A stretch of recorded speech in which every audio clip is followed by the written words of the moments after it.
Hello and welcome.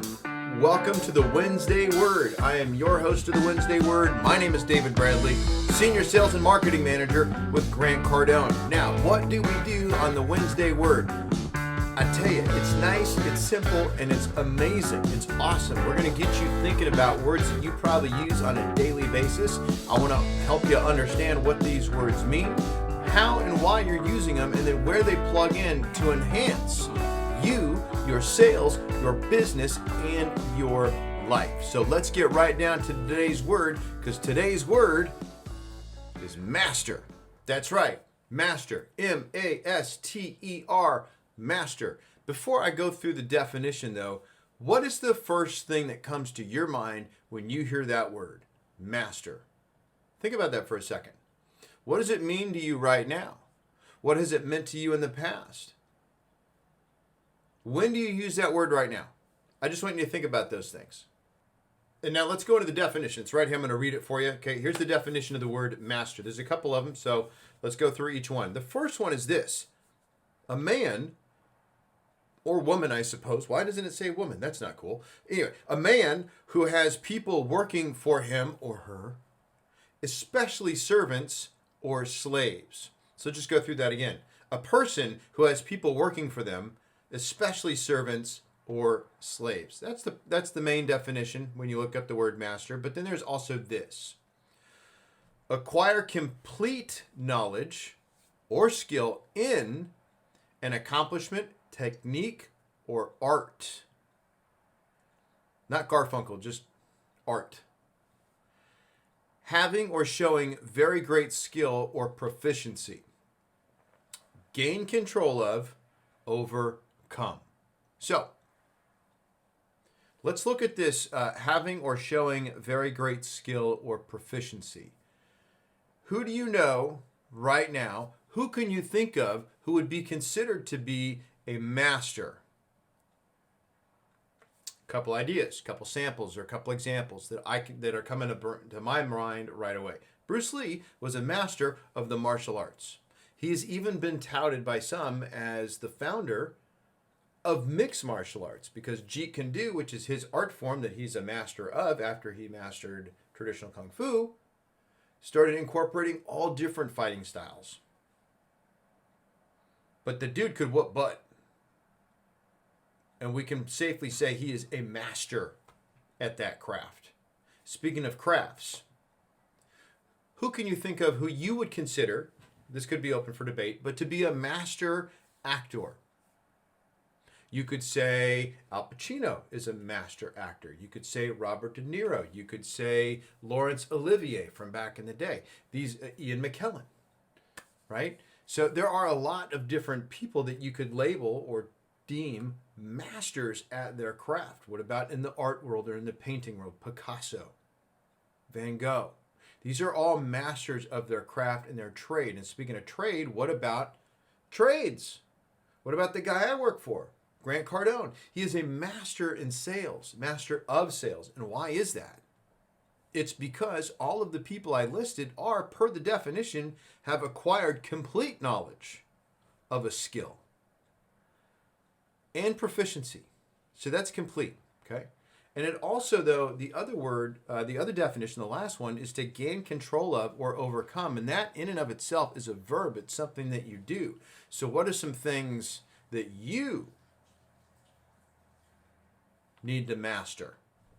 And as we go into the history of the word, or the etymology, where it came from and what it initially meant, we start seeing master showing up around the 12th century, 1200.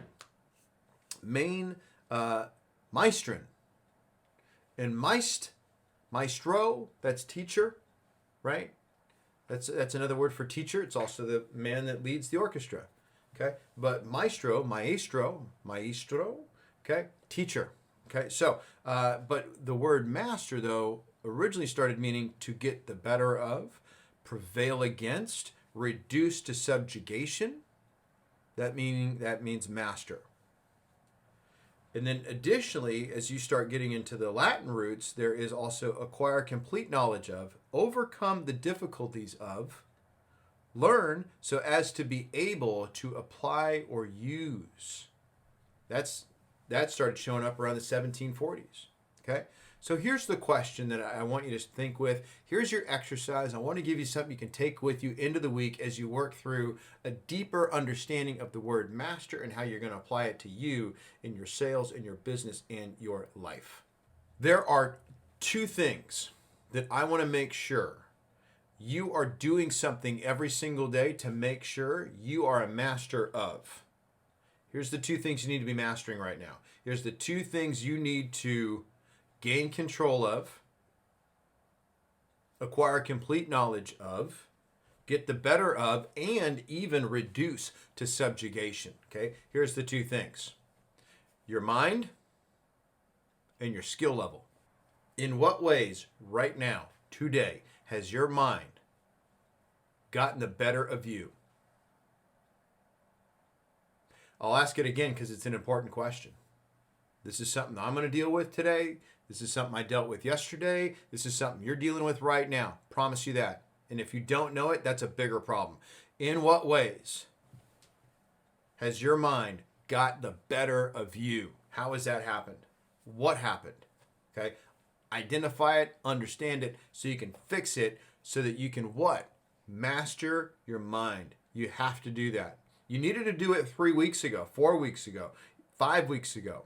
You needed to do it before this corona thing kicked in. But now, oh, it is so important. Okay, so that's the first thing you need to master. Second thing is your skill set. So whether you're in sales, whether you're in business, regardless of your position in the company you work for, here's the question that I want you to answer for yourself. What is one thing, just one thing that you know you have to be better at right now? In addition to having the right attitude, in addition to mastering your mind, what is a skill set that you need to be a master at? Let's just like micro it out even more. Let's just go a little bit deeper. Maybe if you're in sales, maybe there's an objection that's getting the better of you right now. What objection have you heard that you haven't mastered? What step in the sales process would you like to master? What communication strategy with your salespeople would you like to master? Right? So just think about what do you need to master right now in terms of a skill set. Could be a communication skill set, could be selling, closing, could be your ability to prospect new business and generate traffic for yourself, could be your ability to follow up, could be your ability to function on the phone. A lot of folks are working remote now. A lot of folks are using the phone that they've never done because they've been very, very dependent upon people just showing up and in their face. Now I got to talk on this thing over here. How do you do that? Okay.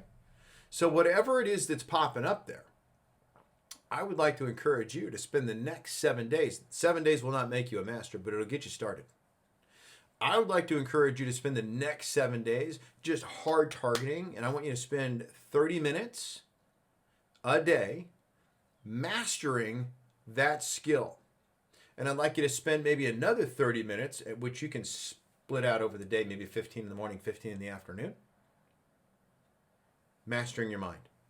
Ways to master your mind. Let me cover that real fast so I don't just leave you with nothing, no examples on that. Write down your goals and your dreams every single day, 3 times a day, once in the morning, once before you go to bed. And anytime you have a setback during the day, stop what you're doing, get to your goals. I've got a little 5-word exercise that I like to do when my brain starts getting the better of me. I like to, whatever it is that's popping up in there, I try and catch it. You may have heard this already. I like to catch it.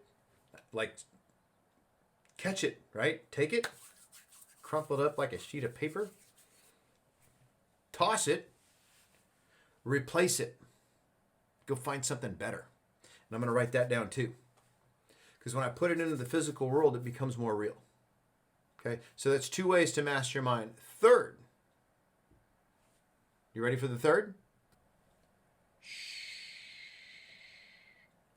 Be quiet. Be oh so quiet. What if you just spent 5 minutes in complete and utter silence? Just you, your brain, no noise, right? And just maybe watched a flame, or listen to the outside ambient noise. But what if you set a timer? Just 5 minutes of silence. It's a great way to master your mind. Stay there, 5 minutes. Don't move. Sit.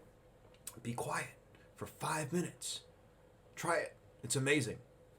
Okay, so let's recap. Number 1, we're going to master our mind. 3 things we're going to do.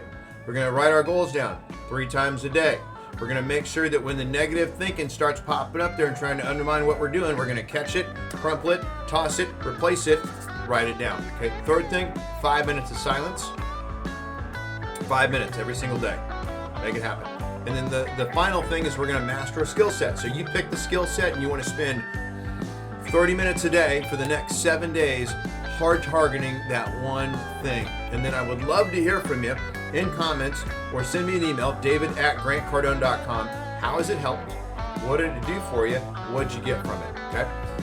david@grantcardone.com. If you'd rather talk it out, though, feel free to call me. 310-777-0352. Last thing, the words of Grant Cardone, be great, because nothing else pays.